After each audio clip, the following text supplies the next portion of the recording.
আসসালামু আলাইকুম। আজকে অনুষ্ঠিত নির্বাচন কমিশন সচিবালয়ের বা কার্যালয়ের ডেসপাচ রাইটার, অফিস সহায়ক, কেয়ারটেকার অথবা নিরাপত্তা প্রহরী পদের যে পরীক্ষাটা হলো, তো তার সমাধানে হাজির হলাম। তো চলুন শুরু করি। 41, 4, 5, 7, 11, 19, 35 পরবর্তী পদ কতটি, কোনটি? আচ্ছা, 4 থেকে 5 কত বাড়ছে?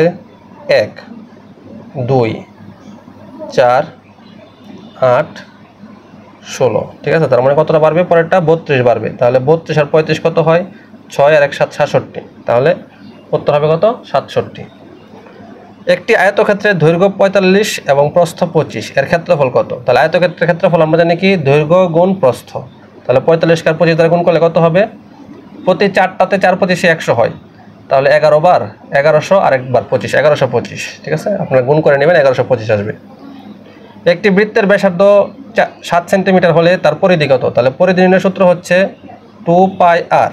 তাহলে 2 ইন্টু পায়ের মান হচ্ছে 22/7, ব্যাসার্ধ কত? আর ইকুয়াল হচ্ছে 7। তাহলে 7 7 কাটা 22 দুগুণে কত? 44 সেন্টিমিটার। 44। একটি চাকা প্রতি মিনিটে 60 বার ঘুরে, 1 সেকেন্ডে চাকাটি কত ডিগ্রি ঘুরবে? আচ্ছা, একটি চাকা একবার ঘুরলে ঘুরে 360 ডিগ্রি। ঠিক আছে, তাহলে কয়বার ঘুরে? মিনিটে 90 বার ঘুরে। আমার দরকার কি? 1 সেকেন্ডে। তাহলে 1 মিনিটে কতবার? 60 সেকেন্ড। এই 60 দ্বারা ভাগ করলে সেটা পেয়ে যাব। ঠিক আছে, 1 মিনিটে ঘুরে 90 বার, মানে 60 সেকেন্ডে ঘুরে 90 বার। তাহলে সুতরাং 1 সেকেন্ডে ঘুরে 90/60। আর একবার ঘুরলে, একটা চাকা একবার ঘোরা মানে কি? 360 ডিগ্রি ঘোরা। ঠিক আছে, তাহলে 60 দিয়ে 360কে ভাগ করলে 6, 6 নং 54, 540 ডিগ্রি। তার মানে কি? একটা চাকা 1 সেকেন্ডে 540 ডিগ্রি ঘুরবে। 45, x + 1/x = 3 হলে x³ + 1/x³ এর মান কত? তাহলে x³ + 1/x³ এর সূত্র হচ্ছে a + b তার whole cube minus 3ab into a + b। তাহলে √3³ মাইনাস এই x আর এই x কাটা যাবে, 3 ইন্টু এটার মান হচ্ছে √3। তাহলে √3 কিউবে হয় কত? 3√3 মাইনাস হচ্ছে 3√3 ইকুয়াল টু হচ্ছে 0। তাহলে আনসার হচ্ছে কত? 0। 46, দুটি সংখ্যার অনুপাত 5:8, ছোট সংখ্যাটি 65। তাহলে এখানে অনুপাতের মধ্যে ছোট কোনটা? 5। তাহলে 5-এর বলছে কি? ছোট সংখ্যাটি হচ্ছে 65। তাহলে 5 দ্বারা 65কে কত গুণ বাড়ছে? 13 গুণ বাড়ছে। তাহলে 8-এর সাথে যদি 13 গুণ দিই, 8 13 কত হয়? 104। এই যে 104, এটা হচ্ছে আনসার। 0.0001 এর বর্গমূল কত? আচ্ছা, তাহলে দেখেন, বর্গমূল করার জন্য আমার কয়টা সংখ্যা আছে? 4টা, মানে 0.0001। তাহলে বর্গমূলের ক্ষেত্রে প্রতি 2 ঘরের জন্য একটা জিনিস হয়। হ্যাঁ, তাহলে এই 2 ঘরের জন্য একটা শূন্য, এই যে এই 2 ঘরের জন্য একটা শূন্য, আর এই 0.1 জন্য একটা 1। ঠিক আছে, তার মানে 0.01, এটা হচ্ছে আনসার। 1 বর্গ ইঞ্চি সমান কত বর্গ সেন্টিমিটার? আচ্ছা, তাহলে 1 ইঞ্চি সমান হচ্ছে কত? 1 ইঞ্চি সমান হচ্ছে 2.54 সেন্টিমিটার। 1 ইঞ্চি সমান হচ্ছে কি? 2.54। তাহলে বর্গ ইঞ্চি যেহেতু বলছে, এই যে বর্গ করে দিলাম। তাহলে আমরা জানি কি? 25-এর বর্গ হচ্ছে 25 25 625। তার মানে কি আরেকটু যেহেতু 4 বেশি আছে, তার মানে 625 মানে কি? 645, মানে এইটার কাছাকাছি হবে। ঠিক আছে, 7 হবে না, 5 হবে না, আনসার হবে কত? এইটা। ঠিক আছে, কারণ কি? আমি 25-এর বর্গমূল জানি, বর্গ জানি আমি 625। তাহলে যেহেতু 54, তাহলে একটু বেশি হবে, তাহলে এটাই হবে। ঠিক আছে, শতকরা বার্ষিক 7 টাকা হার সরল মুনাফায় 650 টাকার 6 বছরের মুনাফা কত? তাহলে মুনাফা নির্ণয় সূত্র হচ্ছে কি? I = PNR বাই হচ্ছে কত? 100। তাহলে মান বসাই দেই। পি হচ্ছে আসল কত? 650 গুণন বছর কত? n এর মান 6, মুনাফার হার কত? 7, আর নিচে হচ্ছে এই যে 100। ঠিক আছে, তাহলে 2 দ্বারা কাটলে 3, 2 দ্বারা কাটলে কত হয়? 50, 50 দিয়ে কাটলে হয় 5 13। ঠিক আছে, তাহলে 3 13 39, মানে 3 7 কত? 21, 21 গুণ 13। তাহলে 21 গুণ 13 হয় কত? 21 গুণ 13, তাহলে 10 10 21 কত? 210, আর হচ্ছে কত? 3 21 63। তাহলে কত হয়? 273 টাকা। 50, একটি সমবাহু ত্রিভুজের প্রত্যেক কোণের পরিমাণ কত? তাহলে সমবাহু ত্রিভুজের 180 ডিগ্রি ভাগ হচ্ছে 3, কত? 60 ডিগ্রি। তাহলে প্রত্যেক কোণের মান, সমবাহু ত্রিভুজ মানে কি? সব বাহু তার সমান, তাহলে কোণও সমান, তাহলে 60 degree. 51, x + y = 8, x - y = 6, x y এর মান কত? হ্যাঁ, তো x y সূত্র না করে আমরা যদি এখান থেকে শর্টকাটে করে ফেলি, এটা ভালো হয়। 8 x minus y equal to হচ্ছে 6, তাহলে যোগ করে দিলে হয় কত 2x, 2x ইকুয়াল টু হচ্ছে 14, তাহলে x এর মান হচ্ছে 7, তাহলে x এর মান যদি 7 হয় তাহলে কত যোগ করলে 8 হয় 1, তাহলে y হবে কত 1, ঠিক আছে। আবার 7 থেকে 1 গেলে 6, ঠিক আছে। তাহলে xy ইকুয়াল টু হচ্ছে কত 7 গুণন 1, 7 একে 7, ঠিক আছে। এইভাবে বের করার চেষ্টা করবেন, এত কিছু তো করার দরকার নেই। আপনি এখান থেকে অপশন দেখার চেষ্টা করবেন যে x প্লাস ওয়াই যদি 8 হয় তার মানে কি কতভাবে তো 8 হয়, 7 5 মানে 7 আর 1, 6 আর 2, 4 আর 3, কিন্তু কোনটা থেকে কোনটা বিয়োগ করলে 6 হয়, একমাত্র 7 থেকে 1 বিয়োগ করলে 7 আর 1 যদি 8 হয় তাহলে 7 থেকে 1 বিয়োগ করলে 6 হয়। এইভাবে চিন্তা করে নেবেন, 7 আর 1, 7 একে 7, ঠিক আছে। একটি সংখ্যার 3 গুণের সাথে 2 গুণ যোগ করলে 90 হয়, এটা অনেক পরীক্ষায় আসে। এই 3x plus 2x equal to হচ্ছে কত 90, এই যে একটি সংখ্যার 3 গুণের সাথে 2 গুণ যোগ করে দিলাম, তাহলে 5x ইকুয়াল টু হচ্ছে 90, তাহলে x ইকুয়াল হচ্ছে 5 18 90 18। একটি দ্রব্য 380 টাকায় বিক্রয় করায় 20 টাকা ক্ষতি হয়, ক্ষতির শতকরা হার কত?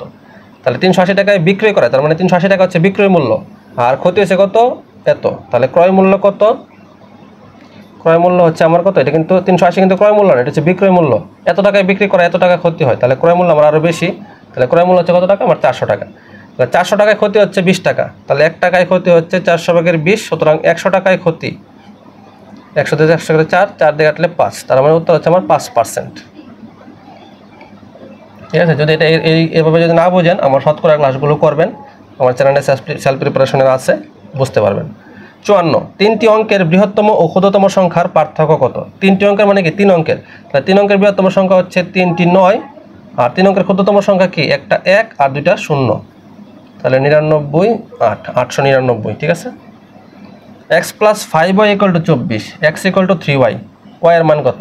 তাহলে x ইকুয়াল টু কি 3y, তাহলে x plus 5y equal to হচ্ছে 24, তাহলে x এর মান আছে কত 3y, তাহলে 3y plus 5y equal to হচ্ছে 24, তার মানে 3 আর 5 8y equal to 24, y equal to হচ্ছে কত 3 8 24, ঠিক আছে। তাহলে x এর মান কত 3, সরি y এর মান হচ্ছে 3। 56, x square minus 3x minus 28 কে উৎপাদকে বিশ্লেষণ করো। তাহলে যেহেতু মাইনাস আছে, সংখ্যার আগে মাইনাস, তার মানে কি একটা প্লাসের একটা মাইনাসের হবে, এবং দেখেন 4 সাথে কত হয় 28, আচ্ছা এখানে করে দিই, তাহলে এটা হবে কি, যেহেতু বড়টার চিহ্ন মাইনাস, মানে এটা হবে x মাইনাস 7 x প্লাস 4, দেখেন তাহলে x স্কোয়ার 4 সাথে হয় 28, তাহলে বড় x এর মান হচ্ছে মাইনাস, তার মানে বড়টার চিহ্ন হবে মাইনাস, ছোটোটার চিহ্ন হবে প্লাস, এই যে মাইনাস 4 সাথে 28, এবং 7 থেকে 4টা গেলে 3টা থাকে, তাহলে x কমন গেলে x মাইনাস 7 প্লাস 4 কমন গেলে x মাইনাস 7, তাহলে x মাইনাস 7 x প্লাস 4, ঠিক আছে। তো এরকম মাইনাস দেখে এবং এই মাইনাস দেখে বা প্লাস দেখে আপনারা এটা এইভাবে বুঝতে পারবেন, 4 সাথে 28, ঠিক আছে। 48 কোন সংখ্যার 80%? 48 কোন সংখ্যার 80%?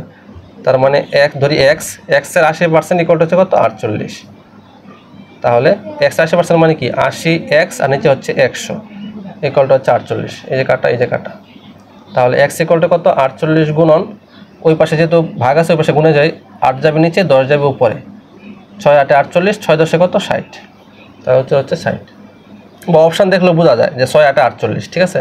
7 8 56 হইব, 5 7 5 8 40 হইব, 8 8 64 হয়ে যাবে, তাহলে একমাত্র 6 8 48, ঠিক আছে। অপশান দেখেও করা যায়, সবসময় এভাবে করতে হয় না। 58, x plus y equal to 12, x minus y equal to 2, x এর মান কত? তো এখান থেকে বোঝা যাচ্ছে যে কত হবে 7 5 12, 5 7 35, তারপর আমরা করি x plus y equal to 12, x minus y equal to 2, তাহলে যোগ করলে 2x ইকুয়াল টু হয় কত 12 আর 2 কত 14, তাহলে x ইকুয়াল টু হচ্ছে কত হয় 7, তাহলে x ইকুয়াল টু 7 হলে যেখানে যে কোনো একটা মান বসাইলে কি হয়ে যাবে পেয়ে যাব আমরা, হ্যাঁ। তাহলে y এর মান আসবে কত 5, বা আবার এটাকে আবার বিয়োগ করলে y এর মান 5 আসবে, ঠিক আছে। তাহলে x, y ইকুয়াল টু কত 7 × 5, 3 5 5 7 35। 90 ডিগ্রি কোণের সম্পর্ক কোণ কত ডিগ্রি? তাহলে সম্পর্ক কোণ হচ্ছে 180 ডিগ্রি, তার হচ্ছে 90 ডিগ্রি, বাকি থাকে কত 90 ডিগ্রি, তাহলে উত্তর হচ্ছে 90 ডিগ্রি। 90 এর সম্পর্ক কোণ 90 ডিগ্রি। একটি সমকোণী ত্রিভুজের সম্পর্ক কোণ হচ্ছে এই যে এটা আর কি, হ্যাঁ, এই যে সরল কোণ, এটা হচ্ছে 180 ডিগ্রি, হ্যাঁ। তাহলে একটা যদি 90 ডিগ্রি হয় তাহলে অপরটাও 90 ডিগ্রি হবে, ঠিক আছে। 60, একটি সমকোণী ত্রিভুজের দুই বাহুর দৈর্ঘ্য 5 মিটার এবং 12 মিটার হলে অতিভুজের দৈর্ঘ্য কত? তাহলে সমকোণী ত্রিভুজের অতিভুজ সমান হচ্ছে কি দৈর্ঘ্য স্কয়ার যোগ হচ্ছে কি আমার দৈর্ঘ্য স্কয়ার যোগ হচ্ছে আর যেটাই থাকুক মানে উচ্চতা যেটাই থাকুক 12 স্কয়ার। তাহলে 5 5 কত 25 আর 12 স্কয়ার কত 144, তাহলে কত হয় 169, আর 169কে বর্গমূল করলে কত হয় 13, তাহলে উত্তর হবে কত 13, অতিভুজ সমান হচ্ছে 13। ঠিক আছে, বা অথবা এভাবে বোঝা যায়, কারণ কি সমকোণী ত্রিভুজের বাহুর অনুপাত হচ্ছে 5 12 13। ঠিক আছে, এটাও একটা অনুপাত সমকোণী ত্রিভুজের বাহুরগুলোর, এখান থেকে বোঝা যায়।